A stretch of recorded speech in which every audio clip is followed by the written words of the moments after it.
آغاز میں آپ کو بتائیں کراچی کے ایکسپورٹ پروسیسنگ زون لانڈھی میں لگی آگ پر بڑی حد تک قابو پا لیا گیا ہے۔ Chief fire officer Humayun Khan نے بتایا کہ فیکٹریوں کے اندرونی حصوں میں تاحال آگ کے شعلے موجود ہیں۔ کولنگ کا عمل شروع ہونے میں وقت لگے گا۔ فائر فائٹر سمیت 5 افراد زخمی ہوئے۔ 29 گھنٹے کی جدوجہد کے بعد لانڈھی پروسیسنگ زون میں لگی آگ پر بڑی حد تک قابو پا لیا گیا ہے، تاہم فیکٹریوں کے اندرونی حصوں میں شعلے موجود ہیں۔ تازہ ترین صورتحال جانتے ہیں وہاں موجود اپنے نمائندے اصغر عمر سے۔ اصغر بتائیے گا۔ 28-29 گھنٹے کی سرتوڑ کوشش کے بعد لانڈھی پروسیسنگ زون میں لگی آگ پر بڑی حد تک قابو پا لیا گیا ہے اور اب آگ فیکٹری کے مختلف گوشوں میں پائی جاتی ہے اور شعلے ابھی تک بھڑک رہے ہیں، جن پر قابو پانے کے لیے فائر بریگیڈ کی یہاں پر حکام تیار ہیں اور یہاں پر پوری ٹیم موجود ہے، لیکن جو آگ لگی ہے اس کے اب عمارات جو ہیں فیکٹری کی جو دیواریں ہیں وہ انتہائی خستہ حال ہو چکی ہیں اور کوئی بھی کسی وقت گر کر پھر کوئی حادثہ جنم لے سکتا ہے، اس لیے تمام احتیاطی انتظامات بھی کیے جا رہے ہیں۔ فائر بریگیڈ حکام کا کہنا ہے کہ وہ 11 بجے کے قریب دیکھیں گے کہ کولنگ کا آگ مکمل بجھ گئی ہے اور شعلے بجھ گئے ہیں تو پھر وہ کولنگ کا عمل جاری کر سکیں گے، شروع کر سکیں گے کولنگ کا عمل۔ لیکن اس وقت جو ہے ہم دیکھ رہے ہیں کہ ابھی بھی کہیں کہیں جو آگ لگی ہوئی ہے اسے بجھانے کی، ان شعلوں کو بجھانے کی کوششیں جاری ہیں۔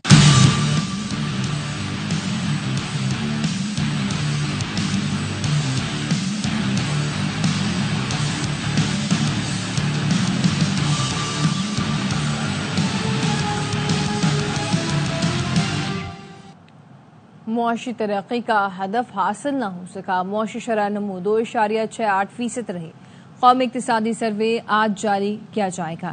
وزیر خزانہ محمد اورنگزیب معاشی ٹیم کے ساتھ سروے جاری کریں گے۔ بجٹ میں غریب عوام کو ریلیف دیا جائے گا۔ قبل اس وقت کچھ بھی کہنا مشکل ہے۔ وفاقی وزیر خزانہ محمد اورنگزیب کی کمالیہ میں صحافیوں سے گفتگو، کہا 1 سال میں بہتری آئی، ایک رات میں سب ٹھیک نہیں ہو سکتا، وقت لگے گا۔ ملکی معیشت میں جو استحکام آیا ہے اسے آگے لے کر جائیں گے۔ یہ بھی کہا بجٹ میں ایسے اقدامات کر رہے ہیں جس سے ملک آگے بڑھے گا۔ پاک بھارت جنگ کے دوران پاکستانی میڈیا کا کردار قابل ستائش رہا۔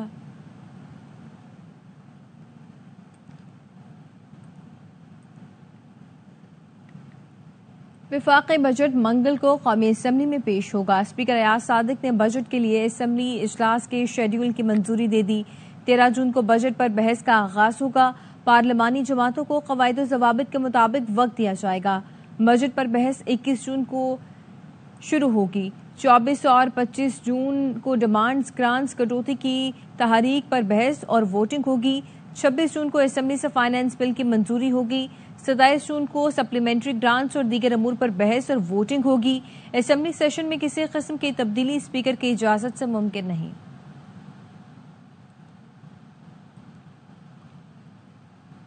بجٹ میں حکومت کی کوشش ہے کہ عوام پر ٹیکسوں کا مزید بوجھ نہ ڈالا جائے، ٹیکس چوری پر قابو پا کر ٹیکس وصولی میں اضافہ کیا جائے۔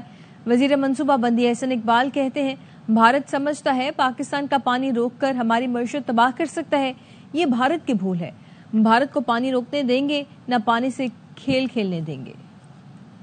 حکومت نے اس بجٹ کے لیے جو تجاویز مرتب کی ہیں اس میں کوشش یہی ہے کہ عوام پر مزید ٹیکسوں کا بوجھ نہ ڈالا جائے، ٹیکس چوری کو قابو پا کر ٹیکس محاصل کے اندر زیادہ سے زیادہ اضافہ کیا جائے۔ بھارت سمجھتا ہے کہ وہ ہمارے دریاؤں کا پانی روک کر وہ پاکستان کی معیشت کو نقصان پہنچا سکتا ہے، یہ اس کی بھول ہے۔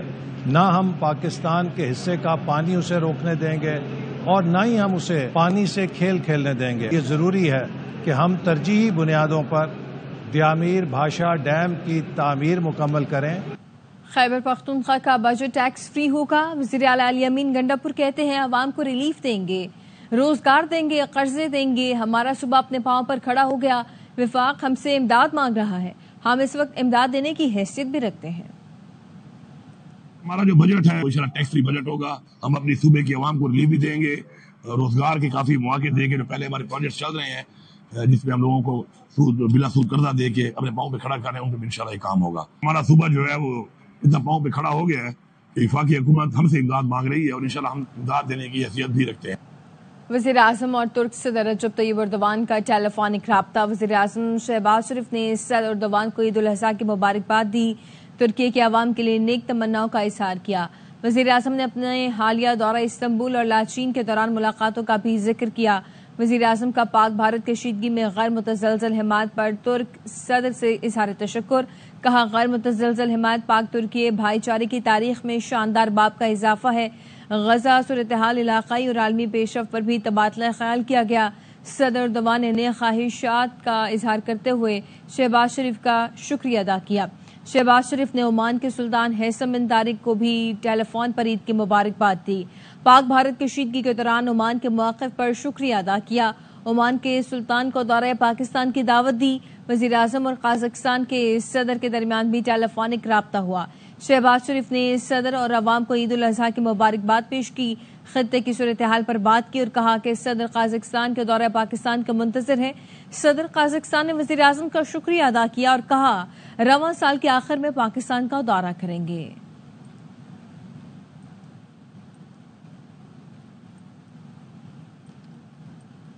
وزیر اعظم نے وزیر اعلیٰ پنجاب مریم نواز، وزیر اعلیٰ سندھ مراد علی شاہ، وزیر اعلیٰ خیبر پختونخوا علی امین گنڈاپور، وزیر اعلیٰ بلوچستان سرفراز پگٹی کو ٹیلی فون کیا اور عید الاضحیٰ کی مبارکباد دی. تمام رہنماؤں نے وزیر اعظم کا شکریہ ادا کیا اور انہیں عید الاضحیٰ کی مبارکباد دی. وزیر اعظم نے گورنر پنجاب سردار سلیم حیدر، گورنر سندھ کامران ٹیسوری، گورنر کے پی فیصل کریم کنڈی اور گورنر بلوچستان جعفر خان مندوخیل سے بھی ٹیلی فونک رابطہ کیا.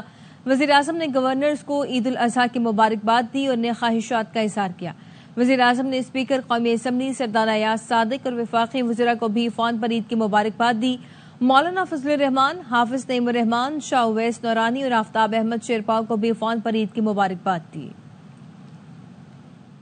پاکستانی پارلیمانی وفد بلاول بھٹو زرداری کی قیادت میں آج سے برطانیہ میں ملاقاتوں کا سلسلہ شروع کرے گا. سنجے سادوانی نمائندہ خصوصی ہمارے ساتھ موجود ہیں. سنجے بتائے گا یہ کیا ملاقات شیڈول ہے؟ جی بالکل، پاکستانی سفاری وفد جو امریکہ میں اپنا دورہ مکمل کرنے کے بعد لندن پہنچا تھا، لندن میں وہ آج اپنی جو دورے کی جو ملاقاتیں ان کا آغاز کرے گا. بلاول بھٹو زرداری کی صدارت میں بلاول بھٹو آج صبح پہلے جو ہے وہ ایک عالمی ادارے کو انٹرویو دیں گے، جس کے بعد وہ چیتھم ہاؤس میں Royal institute of the international affairs میں جو ہے وہ ملاقات بھی جو طلباء سے کریں گے اور عالمی معاملات پر دلچسپی رکھنے والے جو اساتذہ ہیں اور اس کے ساتھ ساتھ جو اسٹوڈنٹس ہیں ان سے وہ خطاب کریں گے. یہ ادارہ دنیا میں سیکورٹی افیئرز، بین الاقوامی تعلقات، خارجہ پالیسی اور عالمی مسائل پر جو مباحثے کا مرکز ہے. پوری دنیا کے لوگ جو ہیں وہ یہاں کر عالمی معاملات پر گفتگو کرتے ہیں. اس کے بعد بلاول بھٹو زرداری جو ایک اہم تعلیمی ادارہ ہے دنیا بھر کا، لندن میں international institute of strategic studies, وہاں کا دورہ کریں گے اور وہاں پر بلاول بھٹو زرداری جو ہے وہ ایک خطاب بھی کریں گے اور ساتھ ہی ساتھ ایک جو ہے وہ ڈسکشن میں شریک ہوں گے. یہ وہ ادارہ ہے جہاں پر دنیا بھر کے تھنک ٹینک جو ہیں ان کے سامنے بلاول بھٹو زرداری پاکستان کا موقف رکھیں گے اور پاکستان جو سفارتی وفد ہے وہ دنیا بھر کو لندن میں یہ آگاہ کرے گا کہ کس طرح پاکستان پر جنگ مطلق کی گئی، کس طرح پانی کے معاملے پر اب بھارت جو ہے وہ آبی جنگ کی شروعات کرائے اور کس طرح پاکستانیوں کی جو سیلین آبادی ان پر ڈرون گرائے گئے اور کس طرح پاکستان پر جو ہے وہ جھوٹے الزام لگا کر جو ہے وہ یہ جنگ کی شروعات کا کی گئی. اس کے علاوہ بلاول بھٹو زرداری آج برطانیہ میں اسٹیٹ منسٹر ہیں جن کو ایشیا اور مڈل ایسٹ کے حوالے سے ہمیش فالکنر ان سے ملاقات کرے گا. یہ وفد اور پاکستانی وفد جو ہے وہ اس ملاقات میں دہشت گردی کے متعلق اور بھارتی جو جارحیت ہے اور ابھی جو جنگ کی شروعات کی گئی ہے اس متعلق پاکستان کا موقف ان کے سامنے پیش کرے گا. یہ خاص طور پر برطانیہ میں اسٹیٹ منسٹر ہیں پاکستان اور جو مڈل ایسٹ کے معاملات ہیں ان کے لیے یہ اسٹیٹ منسٹر جن سے پاکستانی وفد ملاقات کرے گا. آج اس کے بعد پاکستانی سفارتی وفد کی آل پارٹی پارلیمانی گروپ برائے پاکستان سے ملاقات ہوگی. جو برطانیہ کے مختلف جو جماعتیں ہیں ان کے ممبران ہیں برطانوی پارلیمنٹ کے، ان سے ملاقات کر کے بھی پاکستان کے موقف سے آگاہ کیا جائے گا. بہت شکریہ سنجے سادوانی، ہمیں تفصیلاً آگاہ کر رہے تھے. پاکستان کا پارلیمانی وفد امریکہ کے بعد برطانیہ میں منتقل۔ وفد میں شامل شہری رحمان نے ARY نیوز سے گفتگو میں کہا، ہمارا پیغام امن ہے، خطے کو غیر مستحکم نہیں کرنا چاہتے۔ فیصل سبزواری کا کہنا تھا، جنگ سے بچنا چاہتے ہیں، بھارت کی اسپانسر دہشت گردی سے پاکستان کو خطرہ لاحق ہے۔ میسج امن کا ہے، خطے کو غیر مستحکم نہیں کرنا چاہتے، ان کا میسج جو ہے کسی کو آج تک سمجھ نہیں آیا۔ پانی کے حوالے سے، انڈس واٹر ٹریٹی کے حوالے سے کشمیر ہمارے لیے بالکل کور ایشو ہے اور رہے گا۔ ہم تو دہشت گردی پر بھی بات کرنا چاہتے ہیں، بلکہ ہمارا تو ایجنڈا دہشت گردی پہ ہماری کمپلینٹس ہندوستان سے تو بہت لمبی ہیں اور شواہد کے ساتھ ہیں۔ اب ہم برطانیہ کے دارالحکومت میں لندن میں آئے ہیں، یہاں کے جو محکمہ خارجہ ہے ان سے، یہاں کی پارلیمنٹ کے ارکان ہیں ان سے، یہاں کا میڈیا ہے اور تھنک ٹینکس ہیں، ان سے ملاقات کریں گے۔ آگے مذاکرات کا کوئی آپس میں پلیٹ فارم بن سکے، توقع ہے کوئی نہ کوئی میکینزم یا تو ڈیولپ ہو، یا پھر اقوام متحدہ یا برطانیہ امریکہ یا کوئی اور سلسلے سے پاکستان اور بھارت میں کشیدگی کم ہوتی چلی جائے اور دونوں ملکوں کے عوام اور حکومتیں ایک دوسرے کے ساتھ احترام کے ساتھ رہنا سیکھ لیں۔ یہ پاکستان کی خواہش ہے۔ وزیر اعظم کی قیادت اور فیلڈ مارشل کی حکمت عملی نے پاکستان کو دنیا بھر میں عزت دی۔ فیلڈ مارشل کی زیر قیادت ہماری عسکری برتری واضح ہو گئی، پوری دنیا نے اس کو مانا۔ وزیر اطلاعات عطا تارڑ کہتے ہیں، سفارتی سطح پر اس کے ثمرات سامنے آ رہے ہیں، دنیا بھر کے ممالک پاکستان کی تعریف کر رہے ہیں۔ شہباز شریف کی قیادت میں فیلڈ مارشل سید عاصم منیر کی حکمت عملی کے تحت اللہ تعالیٰ نے پاکستان کو، پاکستانیوں کو دنیا بھر میں ایک عزت دی ہے۔ عسکری ہماری ایک برتری واضح ہوئی، led by field marshal Syed Asim Munir, پوری دنیا نے وہ دیکھی، پوری دنیا نے اس کو اکنالج کیا اور ڈپلومیٹکلی اب اس کے ثمرات آ رہے ہیں۔ دنیا کے ممالک پاکستان کی تعریف کر رہے ہیں، پاکستان کو اکنالج کر رہے ہیں۔ میں سمجھتا ہوں کہ ٹائم ہے کہ ہم فوکس کریں اکانومی کے اوپر اور اڑان پاکستان کی طرف، اور جو معاشی مسائل ہیں ان کو حل کریں۔ بھارتی اقدامات امن کی راہ میں سب سے بڑی رکاوٹ ہیں۔ سابق نگران وزیر خارجہ جلیل عباس چیلانی نے امریکہ اور برطانیہ کے دورے کے حوالے سے وسطی لندن میں ARY نیوز سے گفتگو کی۔ ان کا مزید کیا کہنا تھا، آئیے دیکھتے ہیں۔ اس کو بھی انہوں نے سسپینڈ کیا۔ اب انڈس واٹر ٹریٹی جو سی ہے وہ ایک، میں سمجھتا ہوں کہ اس کی جو ہینڈل بیس کرنا یا سسپینڈ کرنا، یہ نہ صرف بین الاقوامی قوانین کی خلاف ورزی ہے بلکہ یہ ٹریٹی لاز کی بھی خلاف ورزی ہے، ہیومینیٹیرین لاز کی بھی یہ خلاف ورزی ہے۔ تو اس کے ان تمام جتنے بھی ایشو جو ہم نے ڈسکس کیے وہاں پہ اپنی میٹنگ کے دوران، چاہے وہ نیو یارک ہو چاہے واشنگٹن ہو، میں سمجھتا ہوں کہ بہت ہی زیادہ یہ انڈرسٹینڈنگ ڈیولپ ہوئی۔ ایک چیز جو میں یہاں پہ ضرور کہوں گا آپ کو کہ ہندوستان کا جو بیانیہ تھا وہ جھوٹ پہ مبنی تھا، اور وہ ایک حصہ پٹا جو بیانیہ جو انہوں نے بنایا ہوا ہے پاکستان کے خلاف، اس کی اب میں سمجھتا ہوں کہ شیلف لائف ختم ہو چکی ہے۔ وہاں کا جو میڈیا ہے کس طریقے سے انہوں نے ایک جھوٹ پہ مبنی بیانیہ بنایا، اور انہوں نے یہ بھی کہا کہ یہ جھوٹ پہ مبنی بیانیہ جو میڈیا کو دیا گیا یہ حکومت کی طرف سے دیا گیا۔ امریکہ میں اور ہر جگہ پہ اس بات کو کہ لوگ سمجھتے ہیں کہ ہندوستان پانی کے جو نیچرل ریسورسز ہیں ان کو کنٹرول تو کر سکتے ہیں لیکن ان کو اون نہیں کرنا۔ امریکہ کے شہر ہیوسٹن میں بھارتی سفارت خانے کے سامنے سکھوں اور کشمیریوں نے احتجاجی مظاہرہ کیا۔ مظاہرے کی اپیل سکھ تنظیموں اور فرینڈز آف کشمیر نے دی تھی۔ احتجاجی مظاہرے سے فرینڈز آف کشمیر کے چیئرپرسن غزالہ حبیب، سکھ رہنما ڈاکٹر ہردم سنگھ آزاد، سکھ وندر سنگھ، گورمیل سنگھ، دیان سنگھ اور دیگر نے خطاب کیا۔ مقررین کا کہنا تھا، مودی سرکار نے سکھوں اور کشمیریوں پر عرصہ حیات تنگ کر دیا ہے۔ پاکستان اور کینیڈا میں سکھوں کے قتل میں بھارتی حکومت ملوث ہے، جس کے ثبوت موجود ہیں۔ عالمی برادری بھارتی ریاستی دہشت گردی کا نوٹس لے۔ فرینڈز آف کشمیر کی چیئرپرسن غزالہ حبیب نے ڈاکٹر ہردم سنگھ آزاد کو گرو نانک کے 555ویں جنم دن کی مبارکباد بھی دی۔ کشمیر اپنے سکھ بہن بھائیوں کے ساتھ اظہار یکجہتی کے لیے ہیوسٹن میں انڈین قونصلیٹ کے سامنے موجود ہے، تاکہ انڈیا کو یاد کرا سکے کہ جس ظلم، بربریت اور اس جاریت کا اس نے 1984 میں مظاہرہ کیا تھا، وہ زخم آج بھی ہمارے سینے میں، ہمارے دلوں میں تازہ ہے۔ آج ہیوسٹن ٹیکسس وکھے قونصلیٹ دے سامنے آئے ہیں۔ 41 سال ہو گئے ساڈے 1984 بیتے نو۔ یہ ظالم نو دسن لئی نہ اسی پہلا ڈرے سی نہ ہن ڈردے ہاں۔ اسی جد تک تہاڈے ظلمی راج دا خاتمہ نہیں ہوندا، ਮੈਂ ਤੇ ਮੇਰਾ ਸਾਰਾ ਪਰਿਵਾਰ ਤੇ ਇਸ ਤਰ੍ਹਾਂ ਹੋਰ ਸਿੱਖ ਪਰਿਵਾਰ, ਕਿਉਂਕਿ ਅਸੀਂ ਨਾ ਮੁੱਕੇ ਆ ਨਾ ਮੁੱਕਾਂਗੇ ਜਦ ਤੱਕ ਸਾਨੂੰ ਖਾਲਿਸਤਾਨ ਦੀ ਪ੍ਰਾਪਤੀ ਨਹੀਂ ਹੋ ਜਾਂਦੀ। ਤੁਹਾਡਾ ਖਾਤਮਾ ਬਹੁਤ ਛੇਤੀ ਕੀਤਾ ਜਾਊਗਾ।